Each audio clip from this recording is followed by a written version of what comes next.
Look down at your feet for a second. Whatever you're wearing right now, those shoes had a price tag. And you probably remember it. $90, maybe a little more. It felt fine. It was fine. And that's exactly the problem. Because in the next 15 minutes, I'm going to show you how one ordinary $90 pair of shoes quietly becomes the single most expensive thing you'll ever buy. Not because of what it costs today, because of what it costs for the next 30 years, in a place you never think to look. I'm Sia, and this is Sia Invests. Let's get into it. Meet Marcus. Marcus is 32. He's not rich, and he's not broke. He works hard, he pays his bills on time, and he has one small pleasure that he feels like he's earned. Every few weeks, Marcus buys a fresh pair of shoes. Nothing crazy, nothing designer, just a clean, comfortable $90 pair about once a month. It's become a little ritual, a reward. On a Monday morning when the week ahead looks long and gray, sliding into a brand new pair of shoes makes him feel put together, like he's got it handled. And honestly, who could blame him? It's $90. It's not a Ferrari, it's not a gambling habit. It's shoes. Everybody's got something. Now, if you ask Marcus whether he can afford it, he'll laugh and say, "Of course I can." And here's the uncomfortable part. He's right. He can afford it this month. He can afford it next month. He can afford it every single month for the rest of his life and never once feel the pinch. That's the whole trick. A trap that hurt you today would be easy to avoid. You'd feel the sting and you'd stop. But this one feels good every single time you step in it. There's no pain to warn you. That's what makes it so dangerous. So let's do the math that Marcus never does. Not once in his entire life. $90 a month. That's a little over $1,000 a year spent on shoes. Over a 33-year career, that's roughly $35,000 of actual footwear. $35,000 slowly piling up in a closet. And, okay, $35,000 is already a shocking number for shoes. But that's not the scary part. That's not even close to the scary part. The scary number is what that same $90 a month could have become if it simply went somewhere else. Imagine that instead of the shoe rack, Marcus quietly moved that exact $90 into a boring, simple index fund. Every month. Same money, same effort, same paycheck. He doesn't earn a single cent more. He just points the money at one different destination. Here's what happens. Money that sits in an index fund grows, on average, historically, at about 8% a year. And because those returns earn their own returns, the growth doesn't add up in a straight line. It curves. Slowly at first, then violently. In the first few years, it's nothing exciting, a few $1,000s. You'd barely notice it. But that money is quietly having children, and those children are having children of their own. By year 15, it's not a few thousand anymore. By year 25, the curve stops crawling and goes nearly vertical. And by the end of those same 33 years, that $90 a month has grown into $174,000. Say that number again, slowly. 174,000. That's not a typo. That's not some crypto fantasy or a get-rich-quick scheme. That's plain, boring, historical stock market math. And it means the shoes were never $90. The shoes cost Marcus $174,000. He just paid the bill in tiny, painless installments and quietly handed the whole thing to the one person who could never argue back, his future self. Picture that closet at the very end of it all. Rows and rows of shoes, most of them worn twice, all of them out of style. And standing in the middle of it is a 65-year-old man doing this math for the very first time. He's realizing he'd been walking around for decades on top of a small fortune. He didn't lose it in a stock market crash. Nobody stole it from him. He wore it, one comfortable Monday at a time. Now here's the part I really need you to hear. This was never actually about shoes. Swap the shoes for anything. The daily coffee on the way to work. That's $5 a day. Over the same career, invested instead, that's more than $250,000. The upgrade to the phone that already worked perfectly fine. The subscriptions you forgot you were even paying for. The food delivery, when there was food sitting in the fridge. The little treat yourself you earned after a long, hard week. It's all the same machine, running the same quiet math in the background of your life every single day, whether you choose to look at it or not. So the real question isn't, why did Marcus buy the shoes?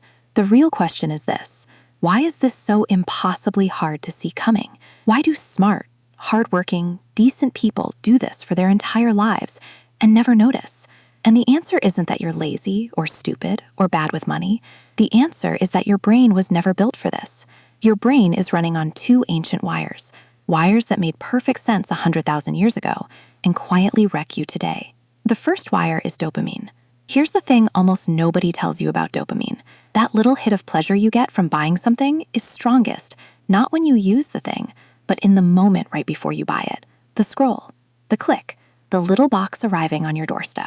Your brain rewards the hunt, not the meal. It rewards the purchase, not the product, which is exactly why the excitement of the new shoes fades in about a week.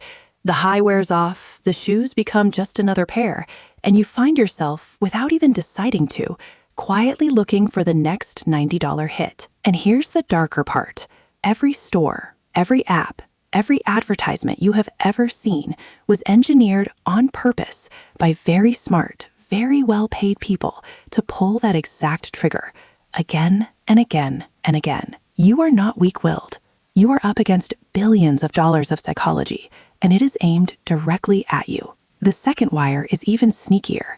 Psychologists call it present bias. In plain English, it means your brain treats your future self like a total stranger. It genuinely does not feel like you. So your brain will happily rob that stranger to make right now you feel just a little bit better today. A reward you can have this afternoon feels real and warm and solid. A reward 30 years away feels like a rumor about a person you've never met. So $174,000 decades from now loses every single time. It loses to $90 of feeling good on a Monday. Let me make that as concrete as I can. If I offered you $90 right now, cash in your hand, or $900 if you were just willing to wait a while, most people in the moment grab the 90, even though waiting pays 10 times more. That's present bias. And that is the exact trade Marcus made, over and over and over, without ever once realizing he was making it. So here's what I want you to take from all of this. You're not broke because you're weak. You're not behind because you're stupid. You are a completely normal person running very old software, written for a world that no longer exists. And the people who quietly build real wealth, they're not stronger than you. They don't have more willpower. They didn't win some genetic lottery of discipline. They have simply learned to work around these two wires instead of fighting them head on and losing, the way almost everyone does. Let me show you what that actually looks like. Because Marcus had a coworker. We'll call her Elena.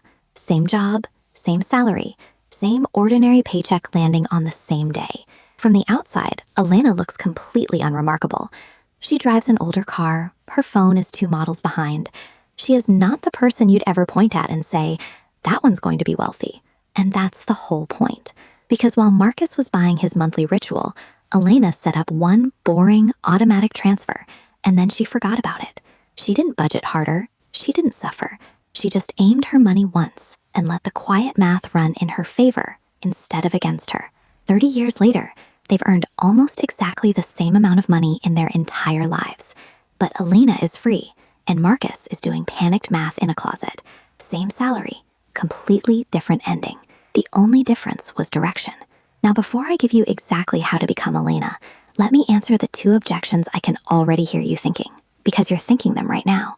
The first one is, but I deserve nice things. And you're right, you absolutely do. This is not about becoming a joyless monk who owns 1 spoon and feels guilty for buying a coffee. That's a miserable way to live, and it never lasts anyway. This is about being awake when you spend, so that the things you buy are things you genuinely, deeply want, instead of things your dopamine picked for you, on autopilot while you weren't paying attention. The second objection is, but I don't earn enough to invest anyway. And I need you to really hear this one. The entire point of the shoe story is that you are always going to spend that money. It was never extra. It was never some luxury you couldn't afford. It was $90 you were already spending. Redirecting money you're already burning is not about earning more. It's about aiming what you already have. So let's do that. 3 simple rules. No complicated budgeting spreadsheet. No giving up everything you enjoy. Just 3 ways to quietly disarm the machine. Rule 1. The 72-hour rule. For anything you want but don't strictly need that costs more than about $50, you wait 72 hours before you buy it. That's the whole rule. You don't say no. You're not allowed to say no. You just say, not yet. Because remember, The dopamine is loudest in the exact moment of purchase. So you let that moment pass. You wait 3 days. And what you'll find again and again is that the desperate must have it right now feeling simply dissolves on its own. It just evaporates. What's left after 3 days is a small handful of things you genuinely wanted all along. And you will be shocked, honestly shocked, at how much of your spending was never real desire at all.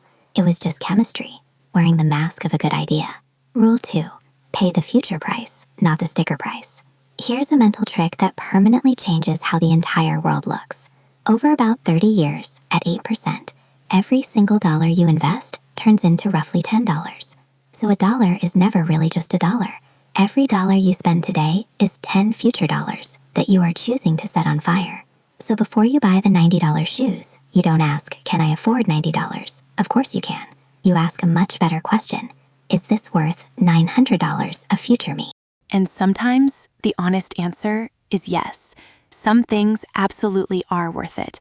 A good bed, a trip that changes you, time with people you love. This rule doesn't make you cheap. It makes you deliberate. Because now, for the first time, you're seeing the real price tag, the one the store works very, very hard to keep hidden from you. Rule 3, and this is the one that quietly changes everything, so stay with me. Automate the no. Every single time you resist a purchase, you don't just feel good about it and move on with your day. You immediately move that exact amount into your investment account. You skipped the $90 shoes, then $90 goes into the index fund that same day, automatically. You talked yourself out of the gadget, that money moves too. And this one small habit flips the entire game on its head, because restraint on its own feels like a loss. It feels like something you gave up, something you're missing out on. But when you automate the no, restraint stops being a loss that you feel. It becomes a deposit that you see, a number that grows.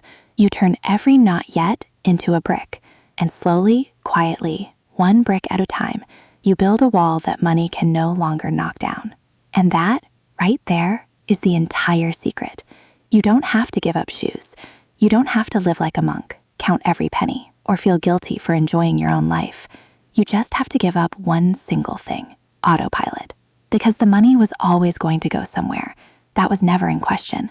The only real question, the only one that has ever mattered, is whether it drifts quietly out of your life, $90 at a time, feeling good and building absolutely nothing, or whether you point it, on purpose, with your eyes wide open, at the version of you who has to live with the result. So picture that other future for a second. Not the closet full of dead shoes. Picture the quiet, comfortable version of Marcus, the Elena version. Same job, same paycheck, same $90. He just aimed it differently.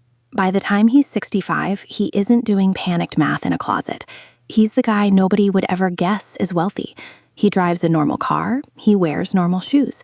No flash, no show, just free.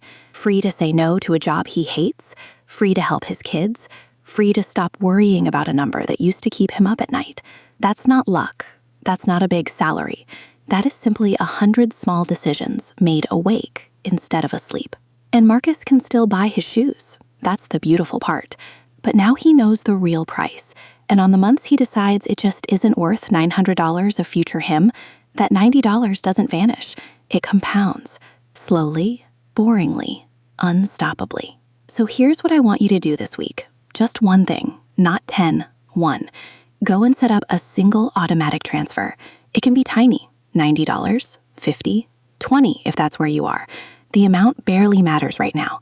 What matters is that you aim one stream of money on purpose for the first time. Then forget about it and let the quiet math start working for you instead of against you. Because you don't get rich fast.